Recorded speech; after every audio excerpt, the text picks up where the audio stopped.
একটি অপতথ্য বা তথ্যের বিকৃতি গোটা দেশকে অস্থিতিশীল করে ফেলতে পারে, মানুষে মানুষে তৈরি করতে পারে বিভেদ।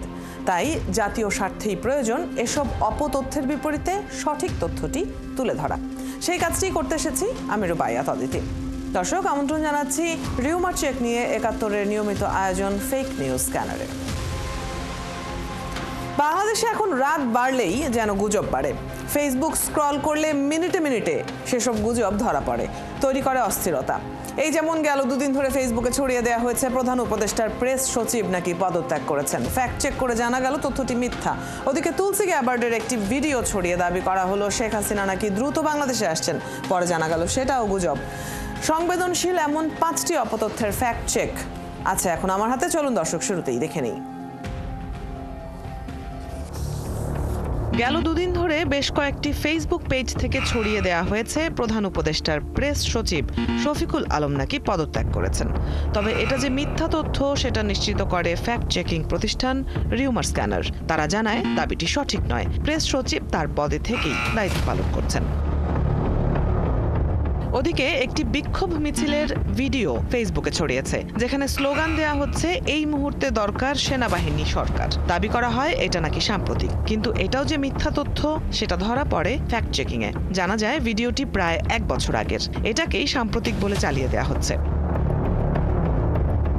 প্রায় একই সময়ে আরেকটি বড় গুজব ছড়িয়ে পড়ে ফেসবুকে। একটি ভিডিও ছড়িয়ে দিয়ে দাবি করা হয় তুলসী গ্যাবার্ডের আশ্বাসে প্রধানমন্ত্রী হয়ে বাংলাদেশে আসছেন শেখ হাসিনা। তবে তথ্যটি যে মিথ্যা সেটা জানা গেল রিউমার চেক করে। জানা গেল তুলসী গ্যাবার্ড এমন কোনো মন্তব্য করেননি, বরং এটি মার্কিন পররাষ্ট্র দপ্তরের ব্রিফিং এর ভিডিওকে কারসাজি করে অপতথ্য ছড়ানো হচ্ছে।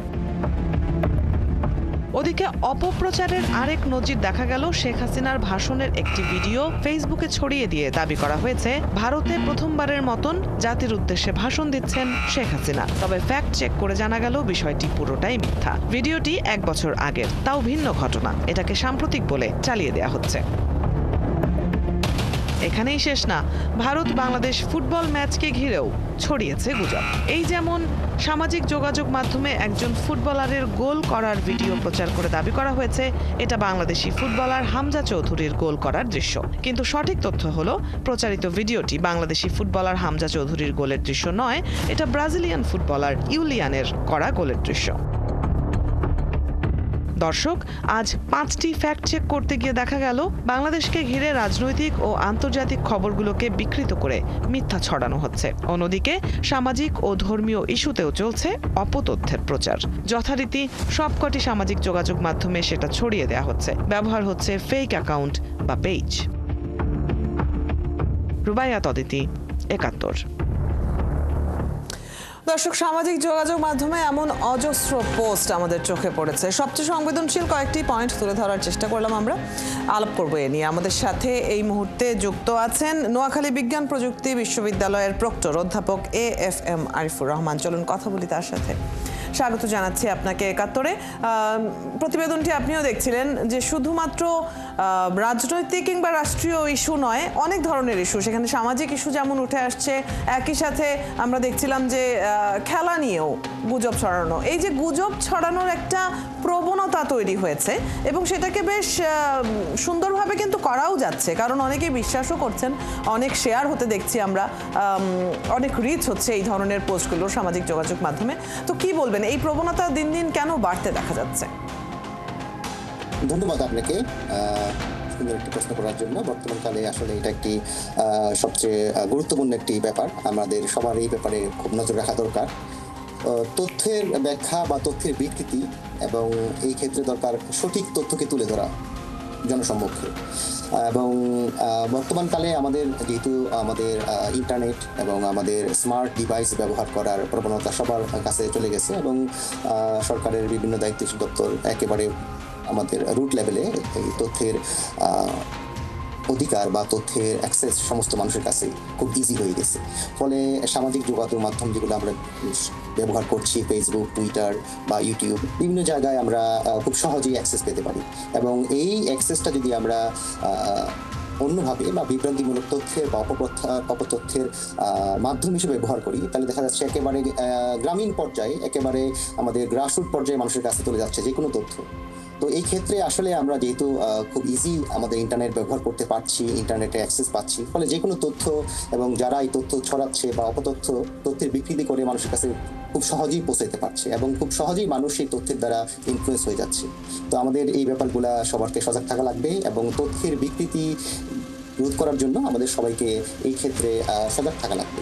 শুধু জনগণের সজাগ থাকা হবে না, আমাদের সরকারের যারা বিভিন্ন দায়িত্ব ব্যক্তিবর্গ আছেন এবং সরকারের যারা গোয়েন্দা সংস্থা আছে এবং সরকারের বিশেষ করে গণমাধ্যম, তাদের সবাইকে দায়িত্বশীল আচরণ করতে হবে এই তথ্যের বিকৃতি বা সঠিক তথ্য তুলে ধরার জন্য জনসাধারণের সম্মুখে। এছাড়াও আমাদের গণমাধ্যমের একটা ভালো ভূমিকা আছে এই ক্ষেত্রে, উদাসীনতা পরিত্যাগ করে যে কোনো সত্য তথ্য বা সঠিক তথ্য জনমাধ্যমে সবার কাছে সঠিকভাবে নিয়ে যাওয়ার জন্য আমাদের সবাইকে চেষ্টা করতে হবে।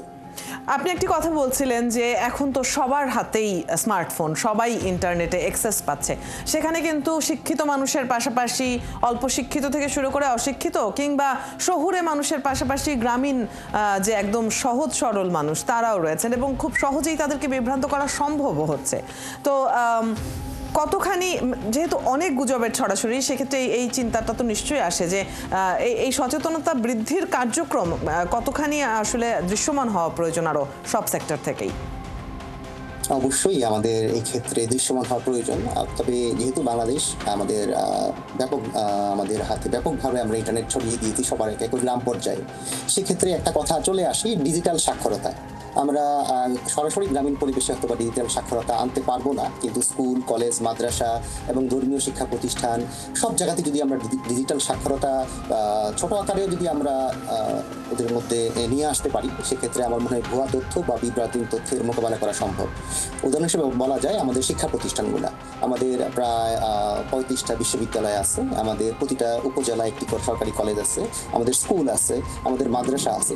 সব জায়গায় যদি আমরা ছাত্রদেরকে শ্রেণীকক্ষে ডিজিটাল সাক্ষরতা সম্বন্ধে জানাতে পারি, ওরা ওদের পরিবারে এবং পরিবারের মাধ্যমে ওদের সাথে যারা সংশ্লিষ্ট আছে সবার মাধ্যমে আমরা ডিজিটাল সাক্ষরতাটা যদি আমরা কোনো না কোনোভাবে ইন্ট্রোডিউস করতে পারি, এটা শ্রেণীকক্ষে পাঠদানের মধ্যে হোক বা পাঠ্যপুস্তকে যদি আমরা অন্তর্ভুক্ত করতে পারি, তার মাধ্যমে হোক, আমরা আশা করি যে এই ক্ষেত্রে এটা একটা ভালো ভূমিকা রাখবে। এর পাশাপাশি আমরা যদি এই ব্যাপারে সরকারি গণমাধ্যম, বিশেষ করে টিভি বা আমাদের নিউজ পেপার যেগুলো একেবারে গ্রামীণ পর্যায়ে, একেবারে গ্রাসরুট পর্যায়ে যাচ্ছে, সেখানেও যদি আমরা এই ব্যাপারে বিভিন্ন বিজ্ঞাপন বা বিভিন্ন তথ্যমূলক অনুষ্ঠান, খবরের মাধ্যমে আমরা এই জিনিসটা সবার মধ্যে আনতে পারি, ডিজিটাল সাক্ষরতা, আমার মনে হয় এই সময় এটা একটা ভালো ভূমিকা রাখবে। এছাড়াও আমাদের প্রতিনিয়ত এই ব্যাপারে সরকারের মিডিয়া সেল বা এনএসআই এর যারা সাইবার ক্রাইম সেল, এরাও যদি এই ব্যাপারে ভালো ভূমিকা রাখে যে কোন কোন তথ্য থেকে, কোন ইউরাল থেকে কোন আর এখন সময়টা সংবেদনশীল একটা সময়, যেখানে আইন শৃঙ্খলা পরিস্থিতি নিয়ে একটা উদ্বেগের জায়গা তৈরি হয়েছে, তাছাড়া রাজনৈতিক পট পরিবর্তনের পরে সামনে জাতীয় নির্বাচন, সেটি নিয়ে একটা দুশ্চিন্তার জায়গা রয়েছে। এই সব কিছু মিলে একটা সংবেদনশীল সময় আমরা পার করছি। সেই সময়টিতে আসলে এই ধরনের গুজব আরো অনেক বেশি কি প্রভাবিত করছে না আমাদের মনস্তত্ত্বকে? হ্যাঁ, আপনার সাথে আমি একমত। আমাদের বাংলাদেশ একটি পরিবর্তিত সময়ের মধ্যে দিয়ে যাচ্ছে, সেক্ষেত্রে আমাদেরকে সবার জায়গা থেকে দায়িত্বশীল এবং সংযমী আচরণ করতে হবে। আমার ধারণা এই পরিস্থিতিতে সংযমী এবং দায়িত্বশীল আচরণ করার মাধ্যমেই আমরা এই ব্যাপারে একটা ভালো প্রতিরোধ গড়ে তুলতে পারবো বলে আমার বিশ্বাস। অসংখ্য ধন্যবাদ। এবং আপনি যেটি বলছিলেন যে একদম যারা গ্রামাঞ্চলের রুট লেভেলের যারা রয়েছেন, যারা ইন্টারনেট ব্যবহার করছেন, তাদের মধ্যে সচেতনতা তৈরির জন্য যে পদক্ষেপগুলো নেওয়ার প্রসঙ্গ হচ্ছিল, আসলে হয়তো একটু লম্বা সময় লাগবে, একটা বড় পরিকল্পনা নিয়ে নামতে হবে যদি শিক্ষাক্রমের মধ্যে এটাকে নিয়ে আসা যায়, কিংবা আপনি যেটি বলছিলেন যে শিক্ষা প্রতিষ্ঠানে এই বিষয়টিকে পরিচয় করানো। এর পাশাপাশি বোধহয় যারা এলাকার, ওই যে একটা সময় ছিল যে এলাকার বড় ভাই ক্লাব ভিত্তিক একটা সংস্কৃতি ছিল, সেই জায়গাগুলো থেকেও বোধহয় কাজ করার সুযোগ রয়েছে।